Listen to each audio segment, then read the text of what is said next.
নমস্কার।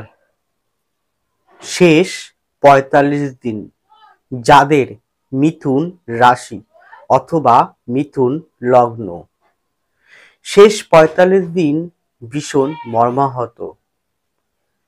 চূড়ান্ত সাফল্য, চূড়ান্ত উন্নতি পাওয়ার শেষ ৪৫ দিন আপনাকে অতিক্রম করতেই হবে। এই শেষ ৪৫ দিন আপনাদের কেমন যাবে, কোন কোন দিকটা আপনাকে সচেতন সাবধান থাকতে হবে, শেষ ৪৫ দিনটা আপনাদের কিভাবে চলতে হবে, তা আজকের প্রোগ্রামে অবশ্যই পুঙ্খানুপুঙ্খভাবে আলোকপাত করে থাকব। জানতে হলে থাকুন শেষ পর্যন্ত আমার সাথে। সুতরাং প্রোগ্রামটি কন্টিনিউ করার পূর্বে পরবর্তী প্রোগ্রামগুলোকে অতি সহজে পাবার জন্য আমার চ্যানেলটিকে সাবস্ক্রাইব করুন এবং পাশে থাকা বেল আইকনটি অবশ্যই প্রেস করবেন। প্রথমেই আসুন আপনাদের মন মানসিকতা। ছোট্ট একটি কথা বলি, দেখুন আমি মাঝে মাঝে অনেক উদাহরণ দিই। প্রোগ্রামটি হয়তো একটু বড় হয়, কিন্তু তার মধ্যে যা বলি আমি তা সম্পূর্ণ প্রোগ্রামকে কেন্দ্র করেই বলি। তাহলে বলি, দেখুন যারা রানার মানে যারা ছোটেন, দৌড়ান বা যারা তীর নিয়ে তীরন্দাজ, দেখবেন তারা কিছুটা পিছিয়ে যায়। বাঘ যখন শিকারীর উপরে আক্রমণ করে কিছুটা নিস্তব্ধে পিছিয়ে যায়। তীরন্দাজরা তীরটাকে পিছন দিকে নিয়ে আসে, তা বলে সে কিন্তু হেরে যায়নি। সে প্রস্তুতি গ্রহণ করছে ওই লক্ষ্যে পৌঁছানোর জন্য, সাফল্য পাওয়ার জন্য কিছুটা হলো সে পিছিয়ে আসছে।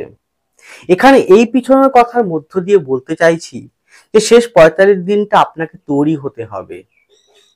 চূড়ান্ত সাফল্য পেতে হলে শেষ ৪৫ দিনটা, বর্তমান সময় থেকে ২রা জুন, শেষ ৪৫ দিনটা আপনাকে ভীষণ রকম ভাবে সময় আপনাকে দিচ্ছে তৈরি হওয়ার জন্য।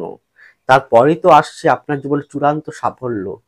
এই চূড়ান্ত সাফল্যকে পর্যবসিত করার জন্য, সাফল্যকে সাফল্যর মতন করে জীবনে তৈরি করার জন্য কিছুটা হলেও আপনাকে বাধা প্রতিকূলতা, পরীক্ষা, সময়ের পরীক্ষা, কালচক্রের পরীক্ষা আপনাকে দিতেই হবে। এটাই তো নিয়ম।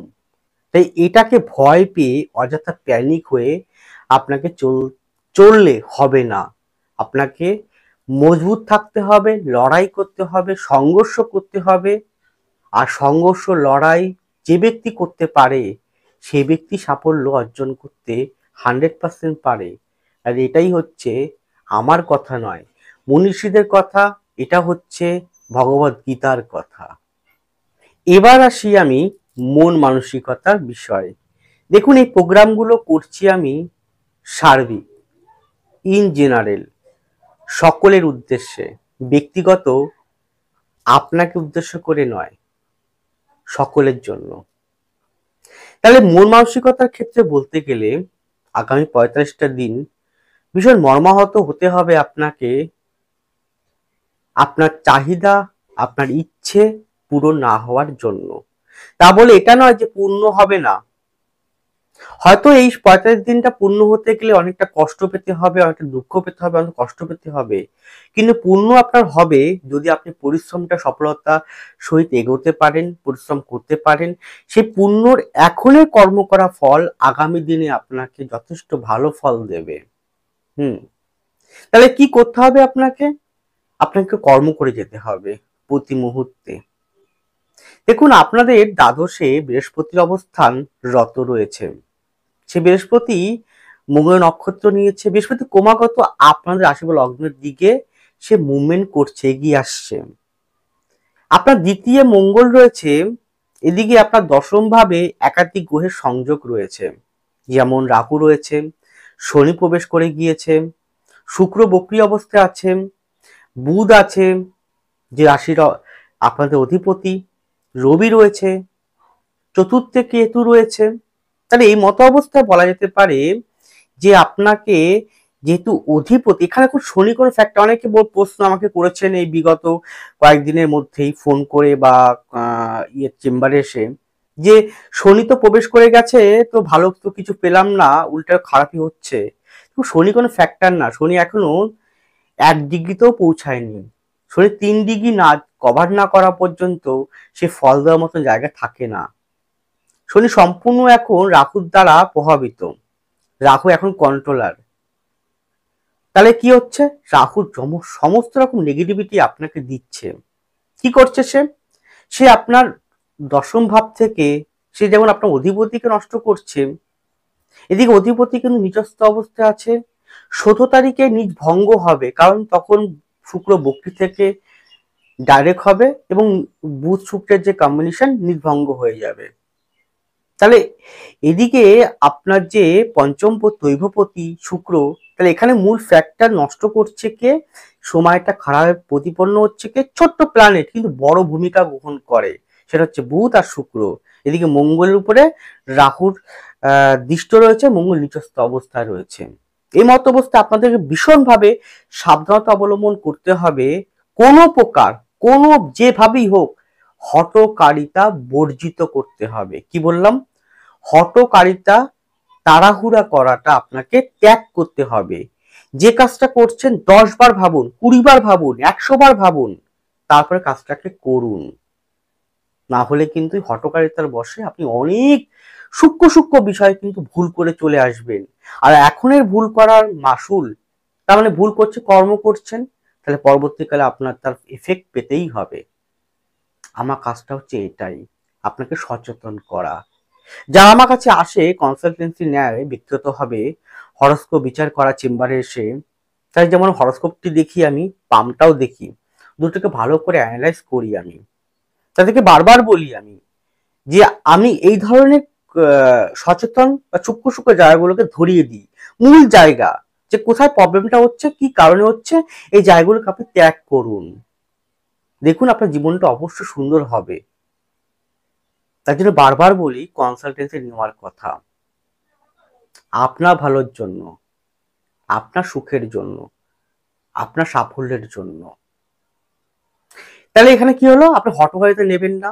দ্বিতীয় হচ্ছে, দ্বিতীয় মঙ্গল রয়েছে, তাই তো, রাহুর দৃষ্ট আছে, আর বুধ থেকেও আমরা কথাবার্তা দেখি, সেই বুধের উপর রাহুর সঙ্গে একটা যুক্ত অবস্থা আছে। তাহলে আপনার কথাবার্তার জায়গাটা কিন্তু সুন্দর রাখতে হবে, কারণ অনেক বেশি স্পষ্ট, অনেক বেশি কর্কশ, অনেক বেশি সত্য কথা, উচিত কথা, আপনি স্থান কাল পাত্র, দেখুন অ্যাস্ট্রোলজিতে একটা কথা আছে, সর্বপ্রথম স্থান বিচার করতে হয়, তারপর কাল বিচার করতে হয়, সময় বিচার করতে হয়, তারপর পাত্র জন্মকুণ্ডলী বিচার করতে হয়। যারা অ্যাস্ট্রোলজি পড়ে, নিখুঁত জানে, তারাই বলবে যে আগে হরোস্কোপ না, আগে স্থান বিচার করতে হয়, আপনি কোন স্থানে রয়েছেন, কাল কোন সময় আপনি বিলং করছেন, চলছেন, তারপর জন্মকুণ্ডলী এবং পাম বিচার করতে হয়। তাহলে আমি এখানে বলতে পারি যে আপনার মধ্যে স্থানকাল পাত্র, এই যে বোধটা এই মুহূর্তে দেবে না, বোধহীন করে দেবে আপনার, যদি না আপনার হরোস্কোপে শনিটা অত্যন্ত ভালো না থাকে, ভাগ্যপতি সার্বিক ফলদাতা বৃহস্পতি ভালো না থাকে, আপনাকে বোধহীন করে দেবে, বুধ ভালো না থাকে, আপনাকে বোধহীন করে দেবে। তার ফলে কি হতে পারে, আপনি হঠকারিতার বসে এমন কোনো টকিং করে বসবেন যা আপনাকে খারাপ পথে নিয়ে যেতে বাধ্য করবে, ঝগড়া অশান্তি মধ্যে ফেলে দেবে। তাহলে এটা কিন্তু এই যে এটা সাময়িক সময়ের জন্য হচ্ছে, লং টার্মের জন্য নয়, এটা মাত্র শেষ 45 দিনটা আপনাকে একটু ওভারকাম করতে হবে, এই বিষয়গুলোকে বর্জিত করতে হবে। এরপরে কি, আপনাদের মধ্যে অত্যাধিক পরিমাণে ইলোয়েশন, কামনা বাসনা, ইচ্ছে দেবে আপনাকে। ইচ্ছে ভালো, কামনা বাসনা ভালো, কিন্তু সেটাকে অতিরিক্ত ভালো না, কোনো কিছু অতিরিক্ত ভালো না, সেটাকে দমন করুন। আপনি এমন ইচ্ছে করলেন যে আপনার এখন একটা BMW গাড়ি দরকার, এখন আপনার একটা অ্যাপেল দরকার, মোবাইল দরকার, সামর্থ্য আপনার কেনার ক্ষমতা নেই। আপনার রাজপ্রসাদের মতো একটা বাড়ি দরকার, সামর্থ্য নেই কেনার। আপনি কি করলেন, হঠকারিতায় বসে EMI লোন করে বসলেন, আপনি কিনতে হয়তো পারলেন, কিনে নিলেন, কিন্তু পরবর্তীতে তার বোঝাটাকে বইবে, তাই না? জাগতিক মোহ, এটাকে ত্যাগ করতে হবে। আগামী চূড়ান্ত সাফল্য পাওয়ার জন্য আপনাকে এগুলো ত্যাগ করতে হবে। আমার কাজটা হচ্ছে এইটা, সূক্ষ্ম সূক্ষ্ম জায়গাগুলোকে ধরিয়ে দেওয়া। এরপরে কি, আপনার হুটহাট করে মেজাজ হারিয়ে ফেলা, ক্রোধ হয়ে যাওয়া, রেগে যাওয়া, মানসিকভাবে ডিপ্রেশন চলে আসা, অনেক রকম ভাবে হচ্ছে না, হবে না, এই যে শনি ট্রান্সফার হয়ে গেল, কই ভালো হলো, কই কিছু হলো, অযথা অনেক রকম ভাবে প্রশ্ন আপনারা মনের মধ্যে দাঁড়া বাঁধবেন, কিন্তু অ্যাকচুয়ালি তা কিন্তু নয়। চূড়ান্ত সাফল্য আপনাকে দেবে, ভালো মোড় দেবে। আমি বিশ্বাস করুন, মিথুনে কিন্তু বিগত 3 বছর ধরে ভালো সময় পাইনি। 98% বড় মিথুনে কিন্তু ভালো সময় যায়নি বিগত 3-3.5 বছর ধরে। এবার সেটা আসবে, বিশ্বাস করুন আসবে, কিন্তু তার জন্য আপনাকে কর্ম করতে হবে, ভালো জায়গাটা আনার জন্য এখন তো তৈরি হতে হবে। আপনি করবেন, অবশ্যই ফলটা পাবেন। তাহলে এর সাথে সাথে আপনাকে ব্যক্তিগত জন্মকুণ্ডলীটাও কিন্তু বিচার করতে হবে। অবশ্যই জন্মকুণ্ডলী শুধু নয়, তার সঙ্গে হাতটা বিচার করতে হবে। হ্যাঁ, আর জন্মকুণ্ডলী দেখুন, একই তারিখ, একই মাস, একই বছর, একই সময়, একই স্থান, কোটি কোটি মানুষের হতে পারে। সবাই কি তাহলে একই রকম ফল পাবে? কোনো দিন নয়। হ্যাঁ, ডিপেন্ড করবে কোথায়? হাত। যার জন্য দেখুন আধার কার্ডে সেন্ট্রাল গভর্নমেন্ট বলুন, রাজ্য সরকার বলুন, হাতের ছাপ নেয়। কেন নেয়? হাতটা কিন্তু আলাদা হতে পারে না। হাতটা কিন্তু সবার আলাদা, এক হতে পারে না। হাত সবার আলাদা। আমার, আপনার, আপনার পিতা মাতা, আপনার ভাই বোন, বন্ধু, কেউ হাত এক নয়। তাহলে হাতটা ভালো করে দেখতে হয়। এখানে আমি বলবো যে চেম্বার আসার কথা কেন, লাইভ হাত দেখাটা খুব ইম্পর্টেন্ট। হাতে যে সূক্ষ্ম সূক্ষ্ম এলিমেন্ট, সূক্ষ্ম সূক্ষ্ম বিষয় রয়েছে, যেগুলো দেখলে আরো নিখুঁতভাবে বিচার করা সম্ভব। তাই আপনারা যদি মনে করেন, বিশ্বাস করেন, ভরসা করেন, আপনি যার কাছে যান না কেন, সেখানে হাতটা দেখাবেন, জন্মকুণ্ডলী দেখাবেন, দুটোকে বলবেন যে আমি দুটোকে অ্যানালাইজ করান। আর যদি আমার কাছে আসেন, আমার কাছে এসে বলবেন, তার হাতটা দেখুন না একবার, হাতটা দেখুন, জন্মকে দেখবো, হাতটাও দেখুন। তাহলে সেখানে দাঁড়িয়ে আপনি আমাকে পাবেন প্রতি রবিবার হাওড়ার, প্রতি রবিবার হাওড়ার বালি চেম্বার, প্রতি শুক্রবার উত্তর কলকাতার শোভাবাজার চেম্বার। যদি একান্ত আপনি থাকেন বিদেশে, কারণ আমার প্রচুর বিদেশে ক্লায়েন্ট আছে বিদেশে, তাহলে সেটা অনলাইন বাই ফোন কনসালটেন্সি বা ভিডিও কলিং এর মাধ্যম দিয়ে আপনাকে আমি প্রোভাইড করে থাকবো কনসালটেন্সি। কিন্তু একটা ছোট্ট কথা, যেহেতু এটা আমার একমাত্র পেশা, রুটি রোজগার, তো সেইভাবে আমাকে অনুরোধ করবেন, অবশ্যই আপনাকে আমি পথ দেখাতে বাধ্য, কারণ এটাই আমার একমাত্র কাজ। এর পরে আপনাদের শরীর স্বাস্থ্য, সেক্ষেত্রে বলবো পেশ সংক্রান্ত জায়গা, বর্ন বা হাড় সংক্রান্ত জায়গা, ক্যালসিয়াম সংক্রান্ত জায়গা, শারীরিক কোনো অ্যাক্সিডেন্টাল হওয়ার সম্ভাবনা, যদি আপনার হরোস্কোপে কোনো কারণে শনি মঙ্গল, রাহু মঙ্গল, শুক্র কেতু, চন্দ্র রাহু, রবি রাহু বা শনি রাহু এরকম কম্বিনেশন যুক্ত অবস্থায় রয়েছে, বুধ রাহু, রাহু বুধ এরকম কম্বিনেশন ঘুরে ফিরিয়ে, তাহলে খুব সাবধানে চলাফেরা করবেন। কোষ্ঠকাঠিন্য, অশ্বজাতীয় বিষয়, এই সংক্রান্ত বললাম, ঠান্ডা, সাইনাস, কোলেস্ট্রল, মেদবৃদ্ধি, ফ্যাটি লিভার, এই জাতীয় রিলেটেড বিষয় খুব সাবধান থাকুন। একটা বিষয় যদি মনে হচ্ছে, তাহলে অবশ্যই গো টু ডক্টর। এর পরে আপনাদের সাংসারিক বা বৈবাহিক জীবন, দেখুন মিথুনের এখনো কিন্তু বিবাহ যোগ পুরোপুরি শুরু হয়নি। কিন্তু এই 45 দিনটা আপনাকে সংসার জীবনের ক্ষেত্রে বেশ কিছু জায়গায় আপনাকে পদক্ষেপ ফেলতে হবে সাবধানতার সহিত। 1 নাম্বার হচ্ছে স্বামী স্ত্রীর মধ্যে ভুল বোঝাবুঝি, মনোমালিন্য, তর্ক বিতর্ক, ইগোইস্টিক সমস্যা, কথা বলা জায়গাটা।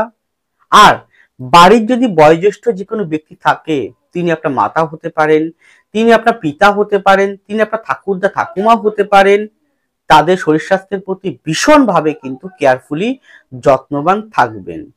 এই 45 দিনটা জমিজমা সংক্রান্ত বিষয়, মামলা মকদ্দমা বা শরীর গন্ডগোল একটু বৃদ্ধি হবে, তো সেই জায়গাগুলোকে সে সাবধান ছোট ভাই বোনের সাথে বা বড় ভাই বোনের সাথে কোথাও না কোথাও কোনো কারণ নিয়ে একটা মিসআন্ডারস্ট্যান্ডিং, ভুল বোঝাবুঝি হতে পারে। কারণ আপনার দ্বিতীয় মঙ্গল আর আপনার চতুর্থে কেতু, তার তৃতীয়টা হচ্ছে পাপযোগে আবদ্ধ, সে তৃতীয় প্রতি রাহু দ্বারা দৃষ্ট থাকবে। অতএব কিন্তু 45টা যদি ভাই বোনের সাথে আপনার চিট ধরে, মনের চিট ধরে বা সম্পর্কে চিট ধরে, সেটা কিন্তু দীর্ঘস্থায়ী রূপে নিয়ে নেবে, টান নেবে।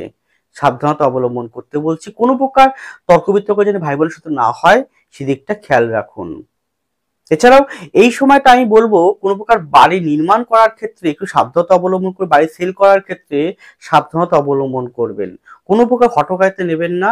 যারা এক্সপার্ট তাদের সাথে পরামর্শ গ্রহণ করুন যে আপনি এই সময়টা কি বাড়ি বিক্রি করতে পারবেন, না বাড়ি বিক্রি করলে ভালো হবে, বাড়ি কিনবো, আপনি আপনি কি কোনো সাক্ষরতা সই করব, মানে চুক্তিভিত্তিক সই করব, সেটা ভালো করে একবার কনসালটেন্সি নিয়ে তবেই সেটা সিদ্ধান্তে আসবেন।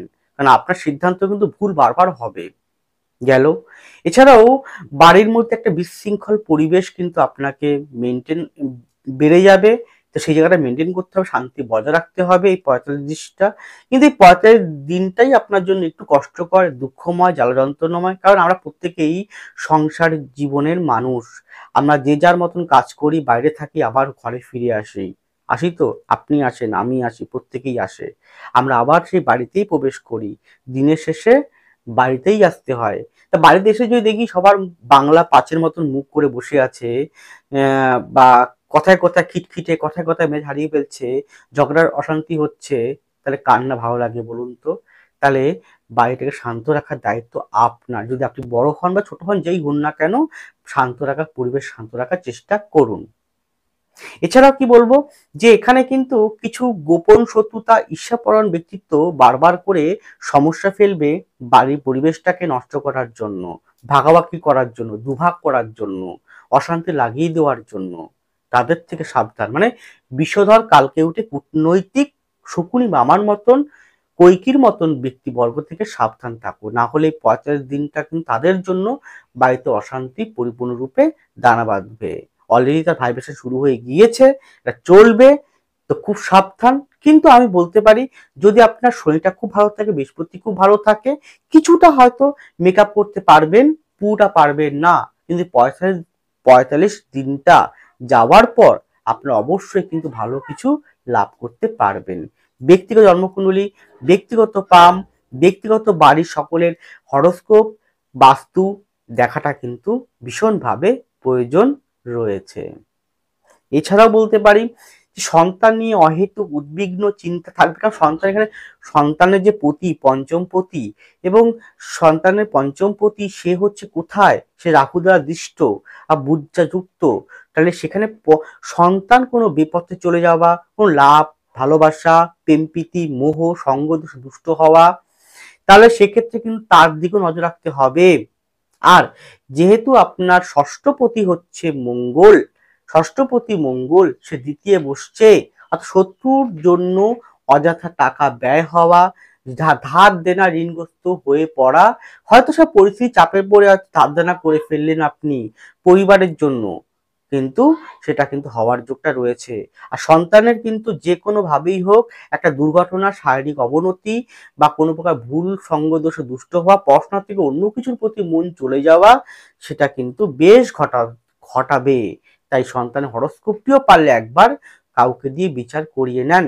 আমি যেটা বলছি শুধুমাত্র গোচরকে কেন্দ্র করে, ইন জেনারেল সকলের উদ্দেশ্যে, আপনাকে কেন্দ্র করে নেয়, সন্তান কেন্দ্র করে নেয়, সার্বিক একটা রূপরেখা আপনাকে দিচ্ছি। আগামী 45 দিনটা এই বিষয়গুলো যদি পরিলক্ষিত হয়, দেখতে পাচ্ছেন, সে জায়গাগুলোকে ঠিক করতে হবে। তার জন্য পারলে সন্তান হরস্কোপটি একবার বিচার করান। আমি তো আছি আপনার পাশে, ভয় পাচ্ছেন কেন? সঠিক পথ আমি দেখাতে বাধ্য থাকব। লাস্ট পয়েন্টটি আপনাদের কর্মজীবন। এখানে বলবো, কর্মজীবনের ক্ষেত্রে বিনিয়োগটা আগে আমি বলি। যারা শর্ট টার্মে বিনিয়োগ করছেন এই সময়, এই 45 দিনের মধ্যে, তারা করবেন না। লং টার্মে বিনিয়োগ আপনি করতে পারেন, সেক্ষেত্রে লাভবান হবেন। এখানে যারা জমি জমা, ঘর বাড়ি, প্রপার্টির উপর বিনিয়োগ করছেন, তাদের জন্য অত্যন্ত লাভবান হবে। কিন্তু কোনো ফুড বা খাদ্য খাবারের উপর বিনিয়োগ করছেন, সেটা কিন্তু এই মুহূর্তে লাভবান হবে না, লসের দিকে চলে যাবে। নতুন ব্যবসা শুরু করা বা কোনো কারণে আপনার পুঁজি লাগানোর জন্য ঋণ ধার দেনা নেওয়াটা দরকার, অতি আবশ্যক, সেটা কিন্তু অনেকটা হয়ে যাবে, যোগটা রয়েছে। এই সময়টা প্রচুর ব্যয় হবে, যে কোনো কারণ হিসেবে হোক। কর্মের কিন্তু পরিবর্তন আগামী দিনে আসতে চলেছে। চাকরি ক্ষেত্রে চাকরির স্থলটায় কিন্তু গন্ডগোল, বসের সাথে হোক, সহকর্মীর সাথে হোক, একটা মিসআন্ডারস্ট্যান্ডিং, ভুল বোঝাবুঝি, এমনকি চাকরি পর্যন্ত চলে যাওয়া বা ইচ্ছাকৃত চাকরি রিজাইন দিয়ে দেওয়া, এরকম পরিস্থিতির সৃষ্টি হতে পারে। খুব সাবধান সেই জায়গাটা। এছাড়াও বলতে পারি যে কর্মস্থলটা এই সময় যারা বিভিন্ন রকম ভাবে শৌখিনতার সঙ্গে যুক্ত আছেন, আর্ট ওরিয়েন্টের সঙ্গে যুক্ত আছেন, কিছুটা গুরুত্ব দেবে। এবং এই আগামী এই মাসটা, এপ্রিল মাসের শেষের দিক থেকে কিছুটা অল্প অল্প করে আস্তে আস্তে এক এক ধাপ করে আপনাকে এগিয়ে নিয়ে যাবে চূড়ান্ত সাফল্যের পথে আস্তে আস্তে। যারা আধ্যাত্মিকতার সঙ্গে যুক্ত আছেন, জ্যোতিষতন্ত্র, ট্যারোট, বাস্তু, পামি সংগত রেকি বা ধর্মচর্চা করছেন, পূজা পাঠ করছেন, অত্যন্ত ভালো এখন থেকেই দেবে। যারা শিক্ষা সংক্রান্ত যুক্ত আছেন, তাদের ক্ষেত্রে কিছুটা সমস্যা ফেলবে, এমনকি চাকরি পর্যন্ত চলে যেতে পারে, তাই সাবধান থাকুন। আর মানসিকভাবে যদি স্থির না থাকতে পারেন, তা চাকরি করুন, ব্যবসা করুন, কোনো জায়গায় যেটাই করুন না কেন, কোনো জায়গাতে কিন্তু আপনি ভালো ফল লাভ করতে পারবেন না, যদি আপনার শনি বৃহস্পতি পোস্টিং অত্যন্ত ভালো না থাকে, পামে যে ভালো না থাকে, তাহলে আপনি সেক্ষেত্রে সমস্যায় পড়বেন। আবারও বলছি, যদি ব্যক্তিগত জন্মকুণ্ডলী, ব্যক্তিগত পাম, ব্যক্তি সন্তান, আপনার কর্মজীবন, অর্থনৈতিক জীবন, আপনার আইনগত সমস্যা, আপনার সন্তান নিয়ে, অর্থনীতি নিয়ে, আপনার সাংসারিক জীবন নিয়ে, বিবাহ নিয়ে, প্রেমপ্রীতি নিয়ে, যেটাই নিয়ে আপনার আপনার যে কোনো সমস্যার যদি প্রকৃতত্বের সলিউশন পেতে চান, তাহলে আজই ইমিডিয়েটলি বুকিং করুন। আমাকে আপনারা পাবেন প্রতি রবিবার হাওড়ার বালি চেম্বারে, প্রতি রবিবার হাওড়ার বালি চেম্বারে, প্রতি শুক্রবার উত্তর কলকাতার শোভাবাজার চেম্বারে। আমি আছি আপনার পাশে। ভয় পাচ্ছেন কেন? সঠিক পথ দেখানোর জন্য। অবশ্যই আমি ব্যক্তিগতভাবে বলবো চেম্বারে আসুন, কারণ হাতটা দেখতে হয়, খুব ইম্পর্টেন্স। তাই এই 45 দিনটা ধরুন শেষ সময়, শেষ ধাক্কা, মর্মাহত হওয়ার, কঠিন সময় পার করার, কিন্তু এরপরই আসছে জীবনের চূড়ান্ত মোড় ঘুরতে চলেছে, আপনার জীবনে ভালো কিছু পাবেন। এখানে মূলত বুধ, শুক্র, মঙ্গল, কেতুর পোস্টিংটাই একটু ভালো খারাপ ফল দিচ্ছে। শনি কিন্তু মূল ফ্যাক্টর নয়। অনেকে যারা ভাবছেন শনি পোস্টিং হয়ে বেরিয়ে গেছে, তাহলে আমার শনি রাশি পরিবর্তন করছে, এই বুঝি ভীষণ ভালো হবে, তা কিন্তু নয়। শনি মূল ফ্যাক্টর নয় এখানে। এর ফ্যাক্টর হচ্ছে শুক্র, বুধ, মঙ্গল, কেতুর অবস্থান। এটা মূল ফ্যাক্টর হয়ে দাঁড়িয়েছে। এটাই একটু কঠিনতম সময় করে দিয়েছে। তাই ভয় পাবেন না, প্যানিক হবেন না। 45 দিনটা এমনি কেটে যাবে। স্থির থাকুন, ধৈর্য রাখুন, সময়ের উপরে ছেড়ে দিন, নিজের কর্মটুকু করে যান সৎপথে। দেখুন আপনার উন্নতি অবশ্যই হতে বাধ্য থাকবে। আপনিই পারবেন সাফল্যের চূড়াতে উঠতে, আপনিই পারবেন জীবনে জয়ী হতে, আপনিই পারবেন জীবনে কঠিনতম বাধাকে অতিক্রম করে সফলতার রাস্তা খুঁজে নিতে। আমি এই গ্যারান্টি দিলাম, আপনার মধ্যে সে ক্ষমতা আছে। মিথুনরা পারে সর্বকার্যে সাফল্য অর্জন করতে, প্রচন্ড জ্ঞানী হয়, বুদ্ধিমান হয়, আমি জানি সেটা। ভালো থাকুন, সুস্থ থাকুন, এগিয়ে চলুন। নমস্কার, জয় মা তারা।